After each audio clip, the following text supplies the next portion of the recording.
कोई भी साबुन ऐसा नहीं है कि जिसमें चर्बी का इस्तेमाल ना हो।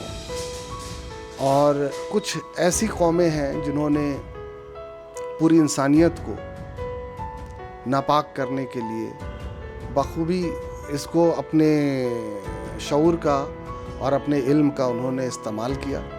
मैं तो समझता हूँ कि जो लोग भी साबुन का इस्तेमाल करते हैं वो पाक ही नहीं है। सोडियम टैलोवेट ही मेन उसका इंग्रेडिएंट होता है जिससे साबुन बनता है। और सोडियम टैलोवेट की जो उसका नेचर है, कहाँ से लिया गया है, तो आप ताज्जुब करेंगे। वो सिर्फ पिग के फैट से ही लिया जाता है। सुअर के फैट, सुअर की चर्बी से ही सोडियम टैलोवेट निकाला जाता है। Soap composition effect on the human body, अगर आप इसको भी आप गूगल करेंगे तो उस पर पूरा का पूरा आपको उस पर सिस्टम नज़र आ जाएगा कि किस तरीके से। सोडियम टैलोवेट का एक खुसूसियत ये होता है कि जो इंसान अगर सुअर के गोश्त को या मीट को डायरेक्ट खाता है तो वो ब्लड स्ट्रीम में पहुंचने में उसको 7 से 16 घंटे लगते हैं। लेकिन अगर हम साबुन के तौर पर उसका इस्तेमाल करते हैं तो वो 1 मिनट से कम वक्त में हमारे ब्लड स्ट्रीम में पहुंच जाता है। दूसरी चीज़ मैं आपसे ये बताना चाहता हूँ कि अल्लाह ताला ने पानी में पाकी दी है। पानी के बाद जो हमें पाकी दी है वो मिट्टी में दिया है। आज न्यूज़ टाइम नेशन की टीम लखनऊ के टेढ़ी पुड़िया इलाके में कोआ हॉस्पिटल के managing director doctor Irfan Ahmad Khan के पास मौजूद है। डॉक्टर इरफान अहमद एक फिजिशियन हैं और जिनका काफ़ी नाम है चिकित्सा जगत में, और उन्होंने इंसानी ज़िंदगी पर, इंसानों की ज़िंदगी कैसे गुजर बसर उस पर किताब लिख रहे हैं, रिसर्च कर रहे हैं, और बहुत ही ख़ास पहलू पे उन्होंने ये किताब लिखी है। इसके खूबियों को जानने के लिए हम उनसे बात करेंगे। हमारे साथ मौजूद हैं डॉक्टर इरफान अहमद खान। डॉक्टर साहब, आपका हमारे चैनल पर बहुत बहुत स्वागत है। बहुत बहुत शुक्रिया आपका।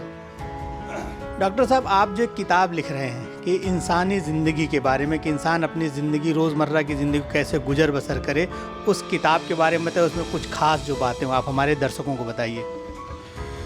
देखिए, ये कोई नया पहलू नहीं है। ये आज से तकरीबन 1450 साल पहले हमारे प्यारे नबी सल्लल्लाहु ताला अलैहि वसल्लम ने बखूबी एक एक चीज़ को उन्होंने इस पूरी इंसानियत को बताया है और उस पे चलने के, उस पे अमल करने के लिए उन्होंने फरमाया है। मैंने जो किताब लिखी है वो थोड़ा सा कोशिश किया है कि मैं कुछ ऐसे पहलू को उठाऊं जिसको आज के लोगों ने, आज के इंसान ने पूरी तरीके से एकदम पीछे छोड़ दिया है और उस पर ध्यान भी नहीं देते हैं। तो ऐसे ही पहलुओं को मैंने उठाने की कोशिश किया है। और हमारी किताब में एक चैप्टर है जो ज़िंदा खाना और मुर्दा खाना, जिसका मैंने नाम दिया है, और उसका इंग्लिश में है a dead food and A live food. और वो चैप्टर मुझे ख़ुद को भी बहुत पसंद है और उसकी खुसूसियत ऐसी है कि जैसा मैंने पहले कहा कि आज से 1400 साल पहले आप हुज़ूर सल्लल्लाहु अलैहि वसल्लम ने सारी चीज़ों को बयान किया अपने उसमें। लेकिन आज बहुत सारे ऐसे चीज़ें हैं जो हम इस्तेमाल कर रहे हैं या खा रहे हैं जिसमें यकीनन हम ये कह सकते हैं कि वो पूरी तरीके से हराम है। और ऐसे हराम खाने को हम इस्तेमाल करें या खाएं और उसको दूसरी शक्ल में जो डिफ़ाइन नहीं किया गया है मज़हब इस्लाम में, और आज वो दूसरी शक्ल में आज हमारे सामने है, हमारे दस्तरखानों पे है, जिसको हम इस्तेमाल कर रहे हैं या खा रहे हैं या अपने जिस्म पे लगा रहे हैं, अपने को सुंदर बनाने के लिए, अपने को खूबसूरत बनाने के लिए, अपने को संवारने के लिए ऐसा इस्तेमाल करते हैं। लेकिन उनको पता नहीं है कि उसमें कितनी गंदगी मिली हुई है।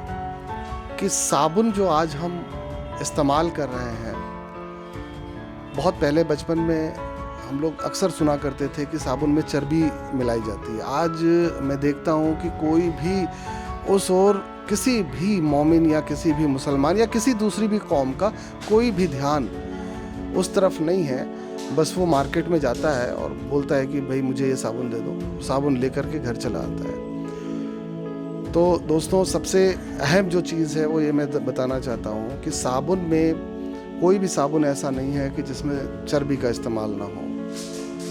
और कुछ ऐसी कौमें हैं जिन्होंने पूरी इंसानियत को नापाक करने के लिए बखूबी इसको अपने शऊर का और अपने इल्म का उन्होंने इस्तेमाल किया, और जिसकी वजह से आज पूरी की पूरी, मैं तो समझता हूँ कि जो लोग भी साबुन का इस्तेमाल करते हैं वो पाक ही नहीं हैं।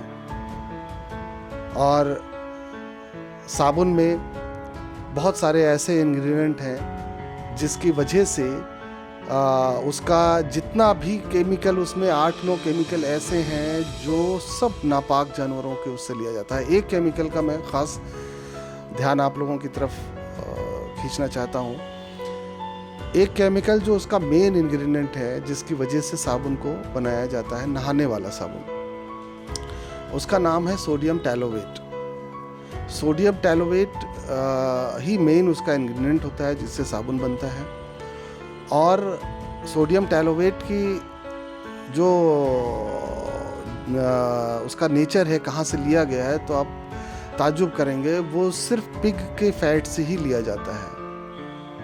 सुअर के फैट, सुअर की चर्बी से ही सोडियम टैलोवेट निकाला जाता है। और साबुन का पूरा जो जिस पे साबुन आधारित होता है, मेन इंग्रेडिएंट, वो उसका सोडियम टैलोवेट होता है। एक विश्व के बहुत मशहूर एक वैज्ञानिक हैं, और वो केमिकल साइंस के बहुत बड़े वैज्ञानिक हैं। उनका नाम है डॉक्टर डिवास माइजर खोजा, जिन्होंने इस बात को बहुत कायदे से अपने उसमें डाला है। आप अगर चाहें तो गूगल करके उनका नाम देख सकते हैं, या आप अगर ये गूगल करें कि soap composition effect on the human body, अगर आप इसको भी आप गूगल करेंगे तो उस पर पूरा का पूरा आपको उस पर सिस्टम नज़र आ जाएगा कि किस तरीके से है। सोडियम टैलोवेट का एक खुसूसियत ये होता है कि जो इंसान अगर सुअर के गोश्त को या मीट को डायरेक्ट खाता है तो वो ब्लड स्ट्रीम में पहुंचने में उसको 7 से 16 घंटे लगते हैं। लेकिन अगर हम साबुन के तौर पर उसका इस्तेमाल करते हैं तो वो 1 मिनट से कम वक्त में हमारे ब्लड स्ट्रीम में पहुंच जाता है, क्योंकि हमारे स्किन में एक्सटर्नल हाइड्रोकार्बन की कैच करने की, ऑब्जर्व करने की उसमें एक क्षमता होती है, जो हम जैसे स्किन पे लगाते हैं सोप को, वो वैसे काम करना शुरू करता है और 1 मिनट से कम वक्त में वो हमारे ब्लड स्ट्रीम में पहुंच जाता है। तो खुर्शीद साहब, मैं ये बताना चाहता हूँ कि इतना ख़तरनाक चीज़, इतनी हराम चीज़ जो पूरी कौम के लिए नहीं, पूरे आलम इस्लाम के लिए ये कितनी ख़तरनाक है, ऐसी चीज़ कोई ऐसा मुसलमान नहीं है जो अपने घरों में उसका इस्तेमाल ना कर रहा हो। डॉक्टर साहब, एक बात मैं आपसे पूछना चाहता, बीच में आपको टोक, जैसे जो ये लिक्विड फॉर्म में आते हैं या जो सर्फ आ रहे हैं, जो कपड़े धुलने के साबुन है, क्या उसमें ये चीज़ नहीं इस्तेमाल होती? नहीं, जो कपड़े धुलने का सर्फ है या साबुन है तो उसमें डस्ट का ज़्यादा इस्तेमाल होता है, उसमें इसका इस्तेमाल नहीं होता है। और जो हैंड सोप होते हैं, लिक्विड वगैरह, उनमें सब में इसका इस्तेमाल होता है। हाँ, तो लिहाजा इस तरीके के जो प्रोडक्ट्स हैं हमें पता ही नहीं है। अभी हम यही नहीं, बहुत सारे हमारे खाने की ऐसी चीज़ें हैं जो हमारे बच्चे या हम लोग खुद खा रहे हैं। डॉक्टर साहब, जैसे एक चीज़ तो ये आती है कि आप अमूमन किसी भी मस्जिद, मदरसे, किसी भी दरसगाह में जाइए तो हर जगह आपको सोप, जहाँ पे वज़ू खाना रहता है, हर जगह आप देखें नॉर्मल तो लाइफ बॉय सब जगह रखा रहता है, और उसी से इमाम साहब भी हाथ धुलने, सारे नमाजी इस्तिंजा करके आते हैं, हाथ धुल के फिर नमाज़ पढ़ रहे हैं। तो फिर इसको ये फिर दूर कैसे होगी, चीज़ें कैसे ख़त्म होगी? हम नापाकी की हालत में होते हैं तो फरिश्ते हमसे 40 कदम दूर होते हैं। अगर हम कदम से लेंगे तो लगभग 100 फीट हो जाएगा, 100-150 फीट दूर हमसे बंद। जिस वक्त वो साबुन लगा करके हम लोग मस्जिद में जाएंगे तो क्या मस्जिद में फरिश्ते आएंगे? क्या मस्जिद के फरिश्ते हमारे दुआओं को अल्लाह तक पहुंचाएंगे? कभी नहीं। वो और लानत भेजेंगे हमारे ऊपर। तो उसका हमारे पास जवाब नहीं है। हमारे पास तो हमसे बहुत पहले 1400 साल पहले आप हुज़ूर सल्लल्लाहु अलैहि वसल्लम ने बता दिया है हमें कैसे गुस्ल करना है। गुस्ल करने के पूरे तरीक़े हमारे इस्लाम में है कि हमें कैसे गुस्ल करना है, कैसे पाक होना है। नहाना नहीं, पाक होना है कैसे, वो सारे तरीके बता दिए। उसमें कहीं भी साबुन का जिक्र नहीं है। दूसरी चीज़ मैं आपसे ये बताना चाहता हूँ कि अल्लाह ताला ने पानी में पाकी दी है। पानी के बाद जो हमें पाकी दी है वो मिट्टी में दिया है। ठीक है, हमें तो इस्लाम ने बताया है तरीक़ा, उसमें कहीं कुछ लगाने का तरीक़ा नहीं बताया। लेकिन अगर हमने आदत डाल ली है दूसरी कौमों की आदत डालने की वजह से, तो ठीक है हमें लगाएं, हम ठीक है लगाएं, खूब कायदे से लगाएं, लेकिन हम मिट्टी लगाएं अपने जिस्म पे। मुल्तानी मिट्टी को भिगा लीजिए, नरम हो जाए, उसको पूरे बदन में साबुन की तरह इस्तेमाल करिए। और बाल में भी लगाइए, दाढ़ी में भी लगाइए। आप उसमें थोड़ा सा नींबू अगर डाल लेंगे मिट्टी में, तो बाल और दाढ़ी एकदम शैम्पू से भी ज़्यादा साफ़ हो जाएगी। और आपको भी महसूस होगा कि जैसे मेरी रूह तक साफ़ हो गई हो। मिट्टी, हमारा जिस्म भी मिट्टी का बना हुआ है। जैसे लोहा लोहे को काटता है, वैसे ये मिट्टी हमारे जिस्म की मिट्टी को काटेगी।